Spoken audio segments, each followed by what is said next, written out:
Hello, this is our presentation for Play Like a Pirate. This is Kylie and Taylor. Hi. So, Play Like a Pirate by Quinn Rollins. Oh, is is a very excellent book. It's super fun and witty, and it goes through 3 different sections throughout the book, describing how you can use toys, games, and comics to engage your students in your content. One of the main purposes behind his incorporating toys is to get children to relate better to the content and have a fun time while learning, because when you're having fun, you're more likely to retain the information that you have taken in. And part of the theory of his book is that the teacher should be having fun too. So what he suggests is to not only incorporate parts of like activities and games that he puts in his book, but also to look to your past and find some games or toys that you used and find a way to incorporate them into the classroom along with his ideas. You can always use his ideas, or you can come up with your own, and he has lots of fun activities and ideas laid out in the book. Now we're going to go back to the slideshow.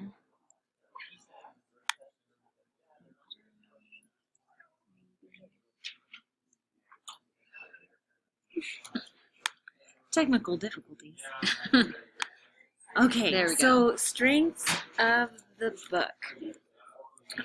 We talked about this, and we think that the strengths were, 1, he had a lot of personal experience. That's pretty much what the entire book is his personal experience with using toys and games in the classroom. He also lays out a lot of different ways that you can use these methods outside of social sciences. So you can use it for like biology and chemistry, math, a bunch of different things. And then along with the personal experience, he also has analyzed the strengths and weaknesses from his firsthand experience, which is helpful. And the book is really fun because it has these QR codes. They're the little things that you can scan, and it takes you to a website. So that was fun as well. And it's also an easy read, and we had a lot of fun reading it. The weaknesses. So a lot of the strengths are also weaknesses for this book, one of them being narrow sampling. So he does have a lot of experience in his classroom, but he makes some pretty big claims of how it's helping his students, which I'm sure is true, but he doesn't have very many studies or official data to back that up. And also the QR codes are very cool, but many of them were not functional and didn't actually link up to a page. So there's a couple reasons why you should read this book. First of all, it's just fun, but also it works for any classroom and any content area.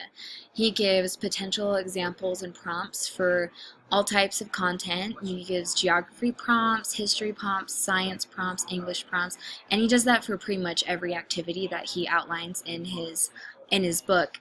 And then the QR codes are super useful because they lead you to templates for each activity. So you don't have to create the activity yourself. The templates are there, and he describes how to incorporate those in the classroom. It's also very adaptable for higher level learners and lower level learners. So you can change it to target a higher order thinking, or make it a little bit simpler for those that are struggling or need extra help. There's definitely ways that you can adapt it to have more scaffolding or less scaffolding. Next, how can this help us as teachers? So I put some pictures here for your enjoyment. This is from Ferris Bueller's Day Off, and his method of teaching usually bores students. So one of the things that we want is what this gentleman has: engage students. And that's exactly what this book helps us understand how to better do. So I think one of the the people that this book would be most useful for are teachers who have really good content knowledge but may have a hard time engaging their students. And Rollins in this book, he not only gives ideas, but he gives step-by-step instructions how you can incorporate it in your classroom. And like Kylie was saying, he has templates that you can use, and he makes it very user-friendly. Okay, so we are going to go into specific applications. So one thing that I really enjoyed in his book was his usage of action figures in the classroom. And it was kind of fun because what he was doing is each student would choose like a historical figure, depending on what content you're talking about at the time, and they create an action figure, cardboard like cardboard like description of the character.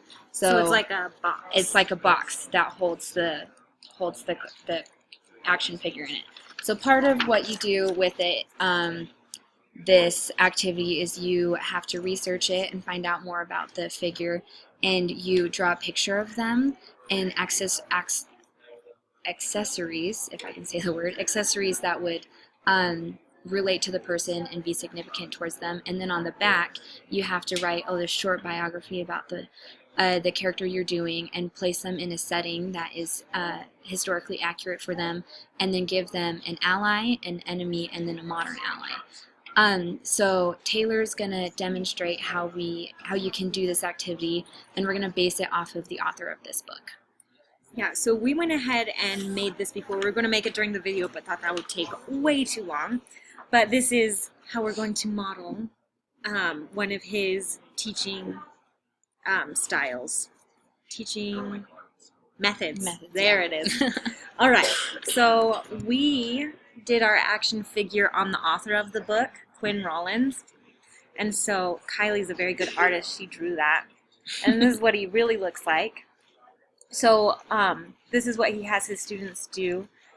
They draw the person, and then it has, they put a real picture or painting of the famous person they're doing a project on.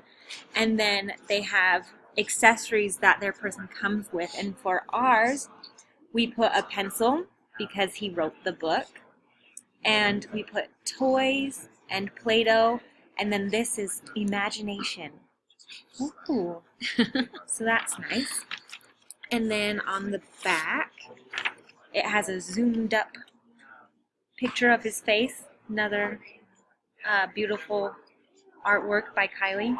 And then a biography, which we put, huge nerd from birth, incorporates his obsession with toys, race cars, Lego, action figures into his teaching. He fights for justice and fun on the high tides of teaching and encourages others to do the same by sharing his booty of skills with other aspiring teaching pirates with his book, Play Like a Pirate.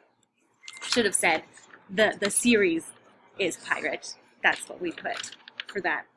Usually it's like a historical event. So like Renaissance, U.S. scholars, U.S. presidents, so forth. Yeah, and then playset. So this is what kind of environment he would be found in, and Kylie again drew this for us, and it's a pirate ship filled of his students, and he says, "R, onward to the land of knowledge," and all the students are very excited. And then for his ally, so in the book he says you should do a modern ally and an ally from when they were alive.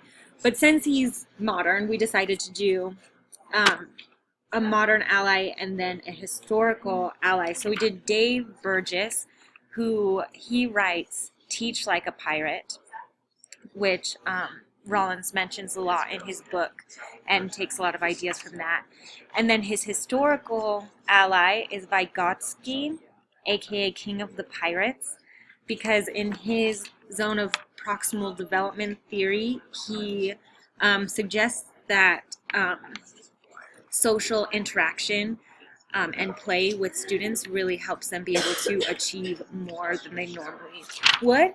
And then for his enemy, we would put Professor Noakes. That's you.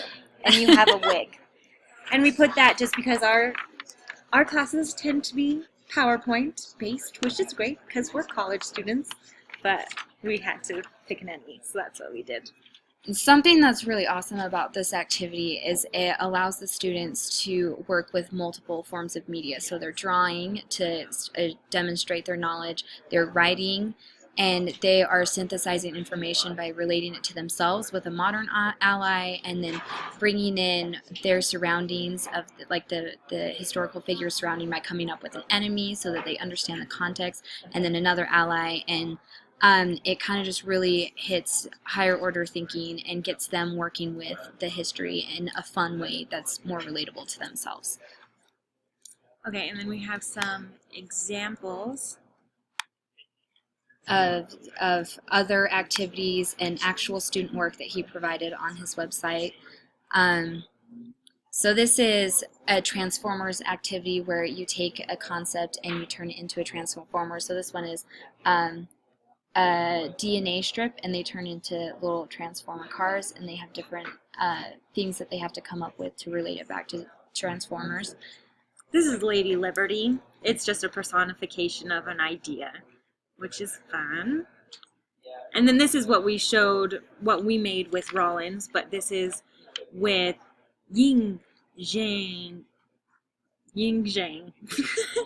So that's fun. Or King Shi Shi Huangdi. I was reading. Yeah. So is that the same person? yeah, it is. Oh, okay. It's the same person. So this is just like they were talking about Chinese dynasties, and so this person chose Qing Shi Huangdi, and that's just kind of demonstrating how ours could work within a historical classroom. And you can change those to be different time periods or areas of the world or content. There was U.S. presidents for one example. Okay, concepts found in Play Like a Pirate. So the things that stood out to us was the experiential learning, and I think that's pretty obvious just with the hands-on approach with students drawing, and also he has examples of using Hot Wheels and Play-Doh in order to express themselves. Inquiry-based learning, I said that weird, inquiry-based learning. A lot of these templates are created so that students do individual research on who they want to make into an action figure or a transformer. Metacognition, this is especially with the board games. We haven't talked as much about those, but he has a section of that. And in board games, the students are able to internalize the strategy that they're using in order to obtain a certain goal. And so that's really nifty. And then active engagement versus passive engagement. Again, it's pretty obvious he's not lecturing and the students aren't passively absorbing the information. They're getting the hands-on engaged experience. And yeah. So when we were coming up with gift ideas, there were a couple different types of gifts that we thought of. The first is you could use, he talks a lot about comics in the book in the third section, and so you could use a gift for observation inference chart and analyze a comic strip where they look at what they see and make observations and then come up with inferences based off of those observations about how this comic strip can relate to the historical topic you're talking about. You could close read a comic strip as well. They can come up with inferences as they pick apart the comic, and then something that could be fun to continue that is to have them continue the comic strip based off of what they've learned from the inferences. Another thing that you could do is have a bell ringer, or it could also work as an exit slip, where a student has to either create a Lego styled figure, so just a little Lego minifigure, and have them based off of a historical figure that maybe you had talked about in class previously, and just have them just as a reminder of who they were, or have them create a comic strip based on what they already know about a topic as a pre-assessment, or what they learned from the day before as a post-assessment.